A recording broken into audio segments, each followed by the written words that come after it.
Gagawa ko ng gyoza or Japanese dumpling sa English. Ang ingredients niya ay giniling na baboy, repolyo, nira or Chinese chips, kikurage or wood ear mushroom, negi, Wells onions, bawang, at luya.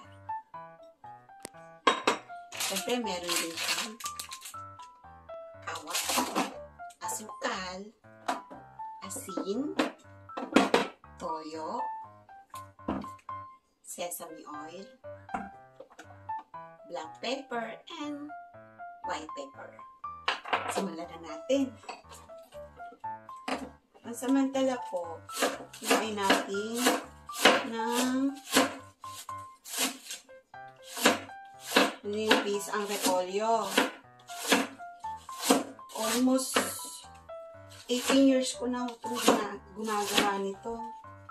Paborito kasi ng asawa ko.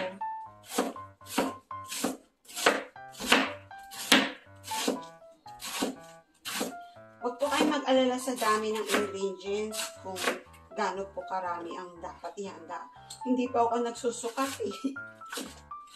Itinatama ko lang po sa tansya ko.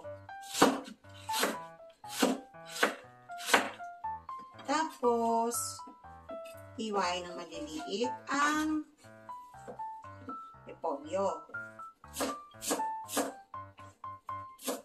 Okay lang po na may malalaking hiwa kasi para medyo merong sense po yung pagkain natin ng dumplings. Basta hiwain natin siya. Maliliit na hiwa.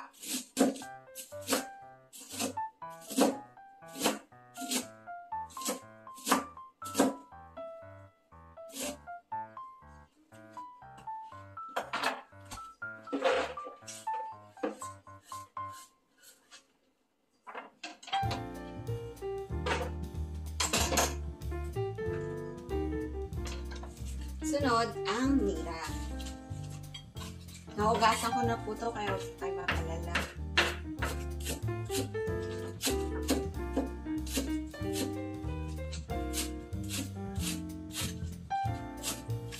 Lahat po ng ingredients niya ay hiwain natin ng maliliit.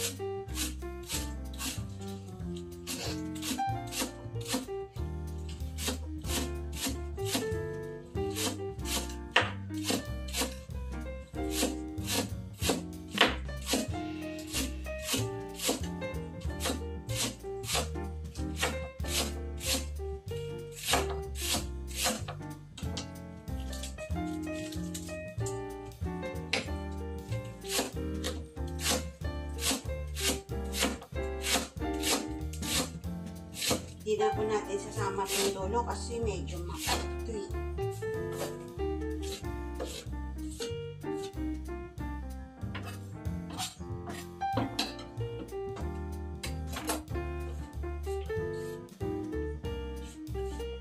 Iwan natin siya. Itong Chinese chips at saka repolyo ay bubudburan po natin ng konting asin.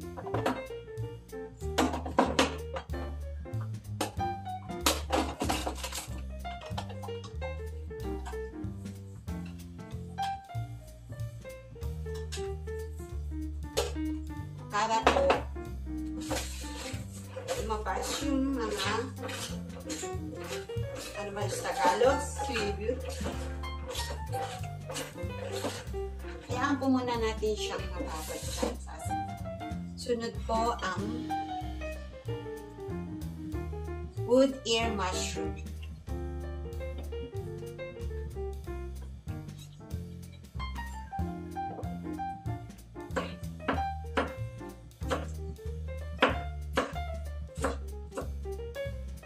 Ang mabusisi lang po sa paggawa ng gyoza, lahat po ng ingredients niya na mga gulay, kailangan pong hiwain ng maliliit.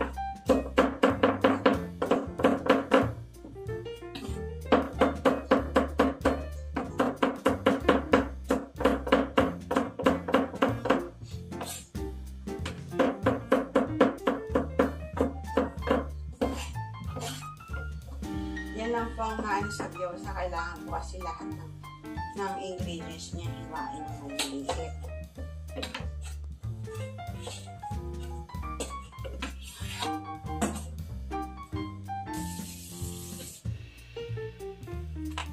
Pati rin po itong luya.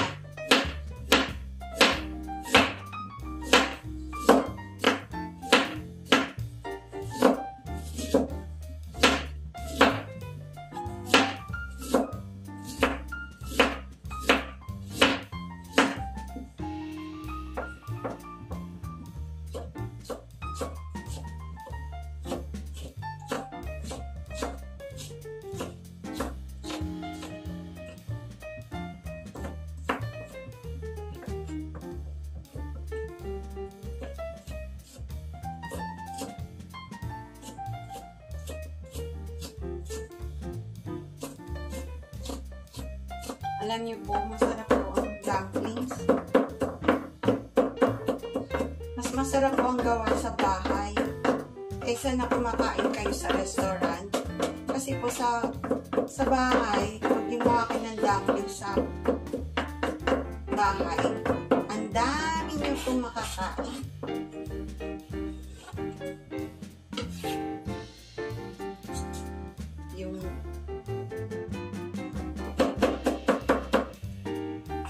Depende po sa inyo kung gusto nyo maglagay ng bawang na marami o kakaunti lang. Mas damihan nyo ang luya.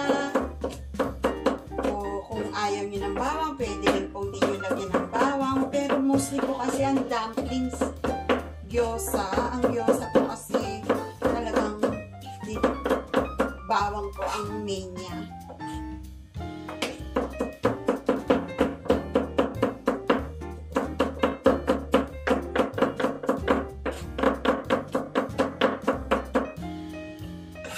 Masarap po itong marami siyang bawang at luya. Matagal na rin po pala akong nagluluto. Honest po ako mag-cook sa lodging home. Yun po ang pinakamahirap na napasukan kong trabaho sa lodging home as a cook. Hindi po biro. Ang ipagluto mo ang mga senior na almost 50 plus.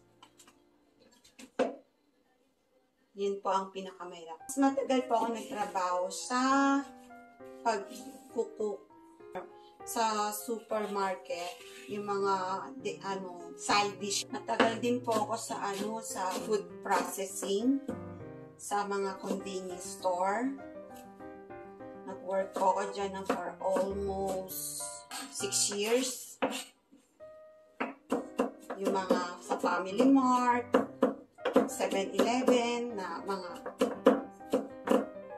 mga kakainin na lang mga side dish. Tsaka po ako nag-upgrade ng sa gawa ng experience ko sa Kojo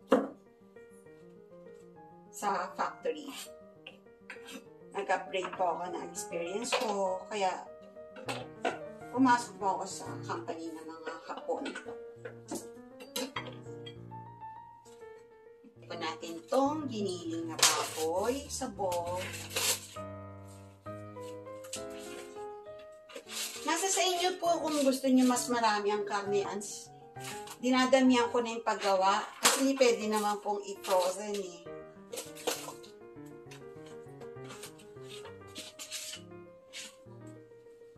Gagawa po tayo ng tare, ang tawag doon, sauce. Kinain po natin ng sesame oil. Huwag po kayo ma-aware sa sukat. Basta yung ano pa yung nararamdaman nyo na nararapat. Sesame oil. Then, asukal. Huwag nyo lang po tatapangan ng lasa kasi meron naman po siyang pandip pagka na-fry na. Konting asin.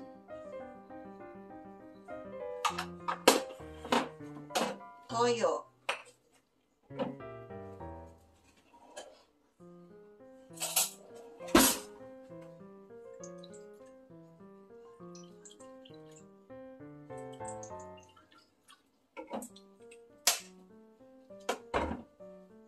Pwede na siyang haluin.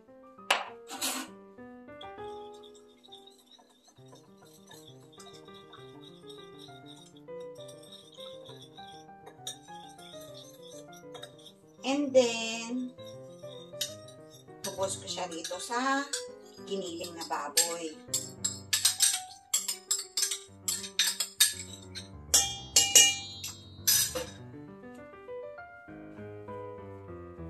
Haluin po natin yung giniling na baboy.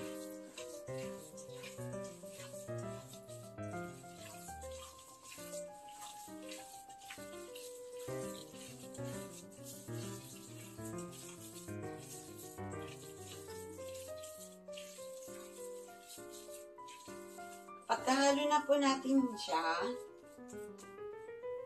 sama na po natin itong mga pinino na mga ingredients.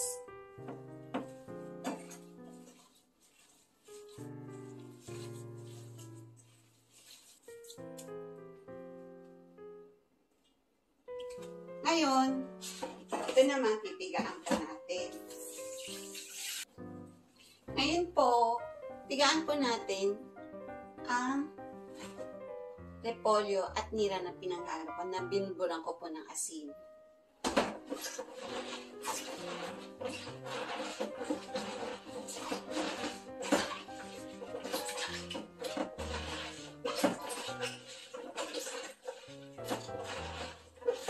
Medyo tikin po natin para lumabas po yung katas ng nira at cabbage. Tingnan nyo po.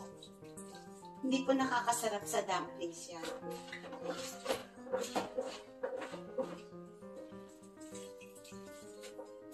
May mga tubig siya.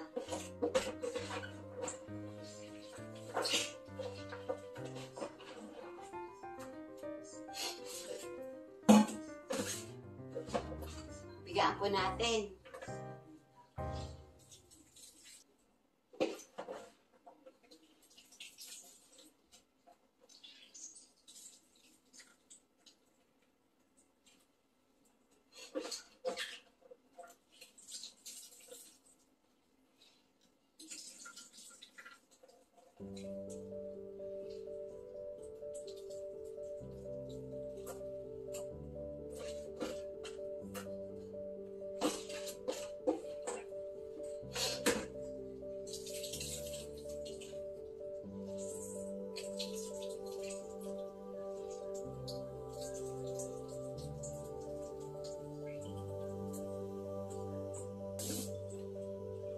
Ngayon po, itong piniga nating Chinese chips at saka repolyo ay ihalo na po natin dito sa minix nating ibang ingredients.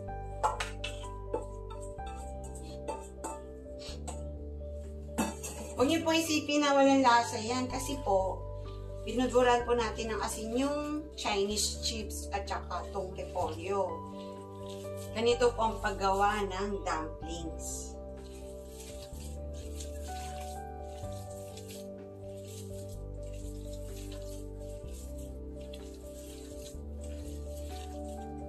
Years ko na po itong secret.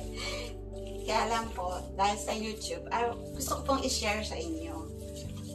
Kasi wala po akong nakikitang Pilipinang gumagawa ng dumplings sa YouTube.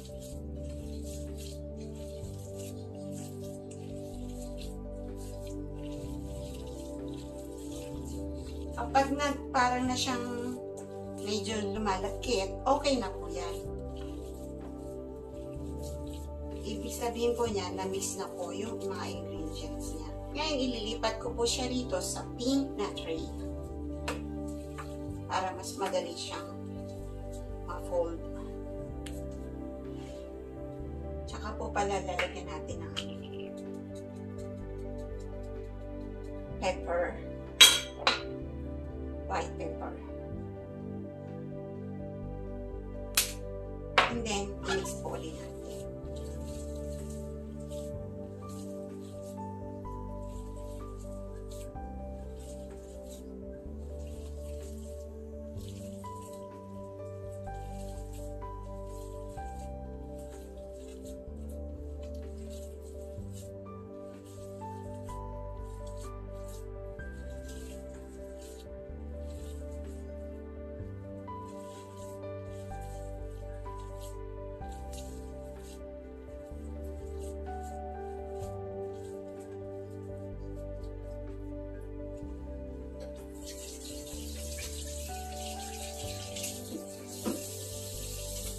mag-start na po tayo sa pang-folding.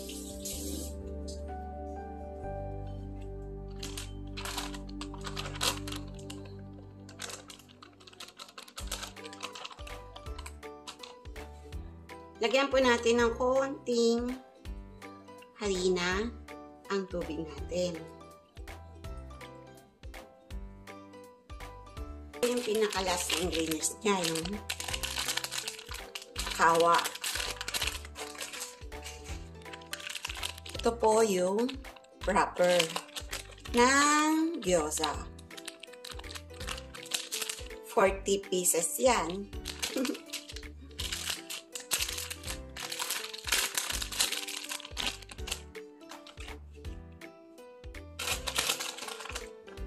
Lagay po tayo ng harina dito sa ating tray.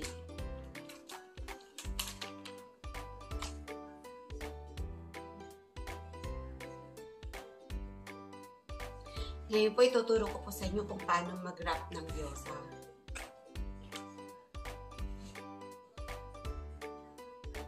Isang wrap, papasain po natin ng tubig. Yung paligid niya, palibot.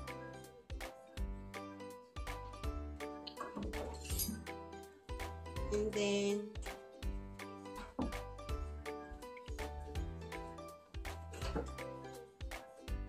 ulitin ko po. Hindi naman po siya marami, hindi rin kaunti. Kaya po siya. Yung papasok sa paggawa ng gyoza. Ganito po siya. Yan. Yung gitna, ito po yung gilid. 1, 2, 3, 4, 5, 6. Huwag kayo mag-alala ko ilang fold yung magawa ninyo. Para pang, ang ganyan po. Gagawin siyang parang pamaypay.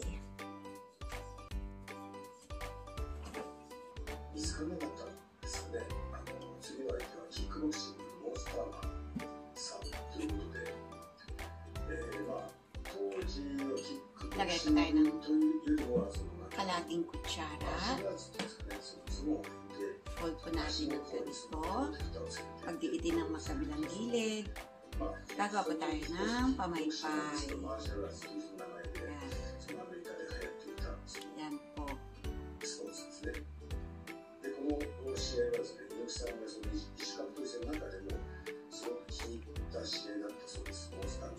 Ulitin po natin. Basain ang wrap ng tubig.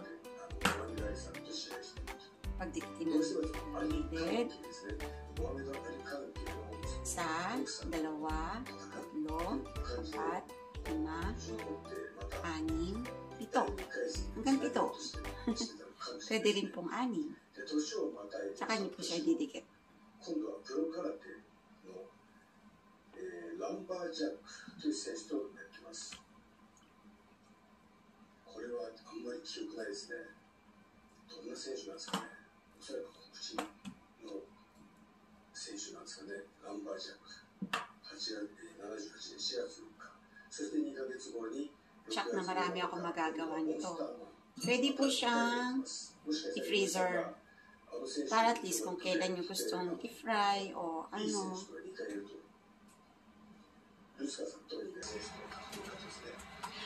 Nakatapos na po ako ng isang set.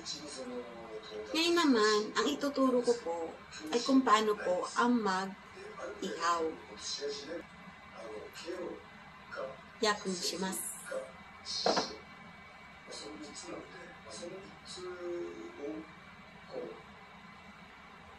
Samantala, magpapainit po tayo ng kawali. At lalagyan po natin ng mga isang kutsarang mantika, yung kawali. Ikalat po natin yung mantika sa palibot po ng kawali.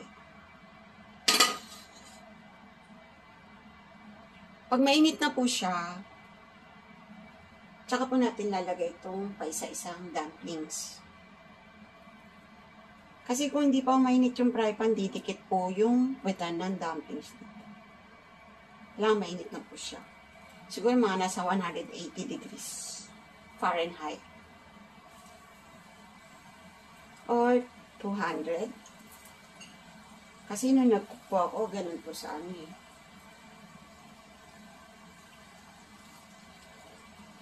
Paikot po yung lagay ng dump. Alam niyo po, ang pinakamahalaga po ang importante po sa pagyako ng dumplings ay ang tubig. Kailangan po, ang sa ganitong mga fry pan, ang dami lang po ng tubig natin ay 200 ml. Hindi po pwedeng kakaunti o hindi rin po pwedeng marami. Kung marami kasi, malalaptak yung wrap.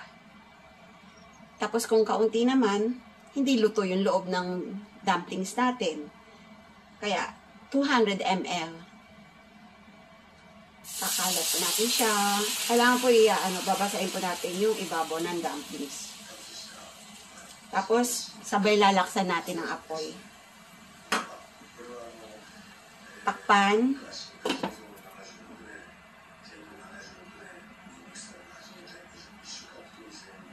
Hindi po natin may anong saktong oras niyan.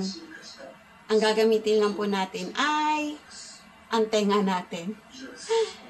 Malalaman niyo po.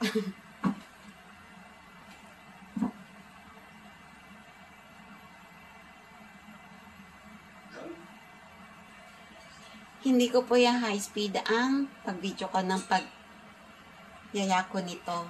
Para po alam po natin yung tamang timing kung hanggang saan po pwede na ang ating dumplings.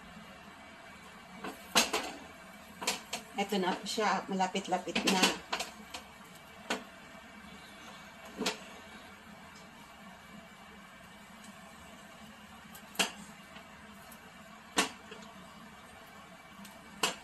Antayin po natin siya hanggang maubos yung tubig, matuyo yung tubig sa kanya, at ang lilitaw dyan ay mantika. Hanggang sa lumabas yung mantika.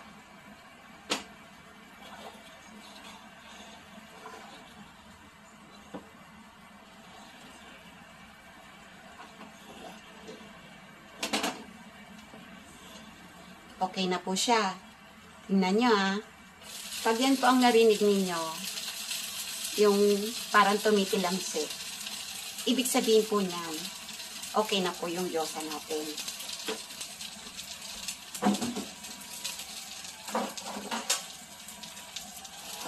Pasensya na sa fry pan po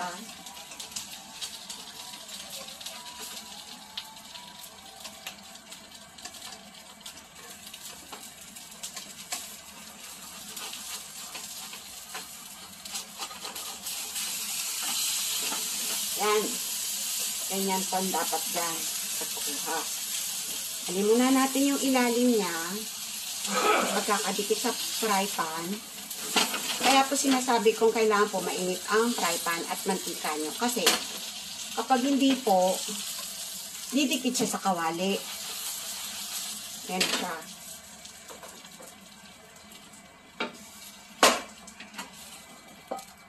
Yan po ang kinalabasan niya.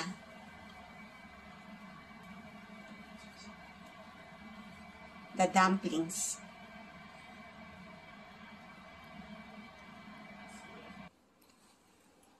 Ito na. Next naman natin gagawa tayo ng dip sauce. Suka.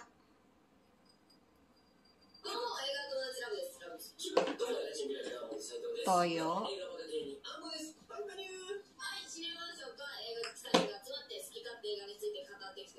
Layu. Binibili ko yung may sansyo. Pwede rin ito. Layu para sa gyoza.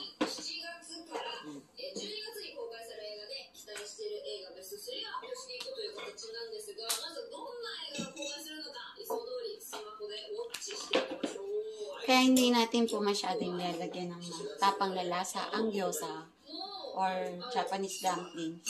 Kasi po, ididip po natin siya dito sa ginawa nating tare, kumbaga sa Japan sauce.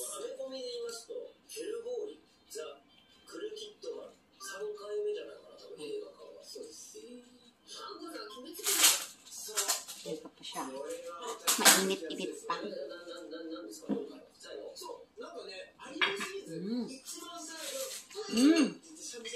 Ang sarap. Ang tulawit eh. Ayan po yung loob na. Diba nakita may tumulo ni Kojiro? Yung ano niya, yung ano ng karne.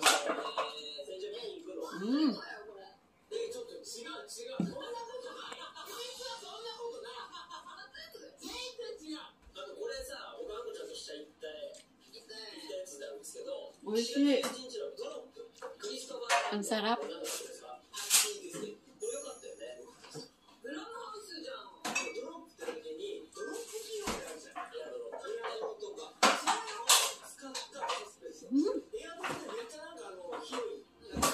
Ano? Nakita niyo po yung Nikojiro niya. Oh! Diba?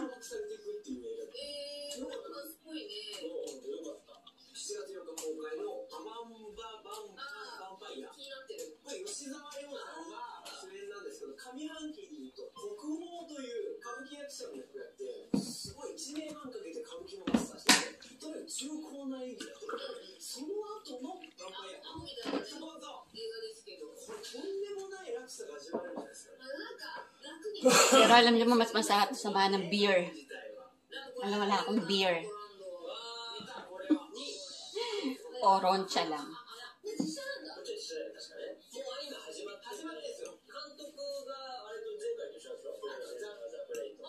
Diba? Sabi ko sa inyo, pag sa bahay, marami kayong makakain ito.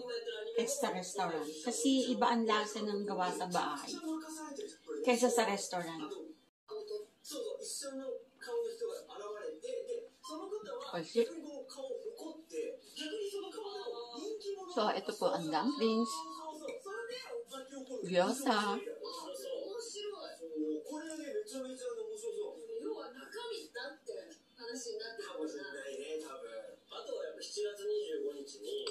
Ito lang kahit din mo na magkanin. Kasi, abusog talaga siya.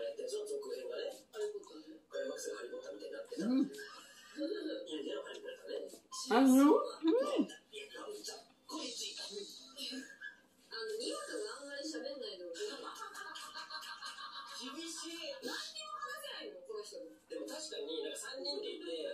Kita ano? Nikojiro niya.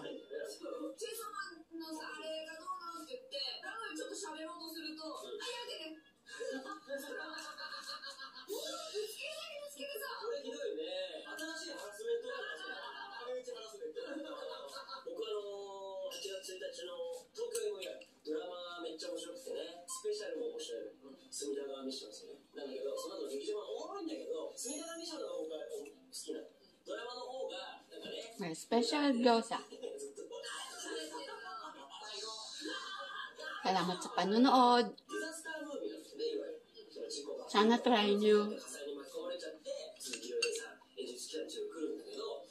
Arigatou gozaimasu.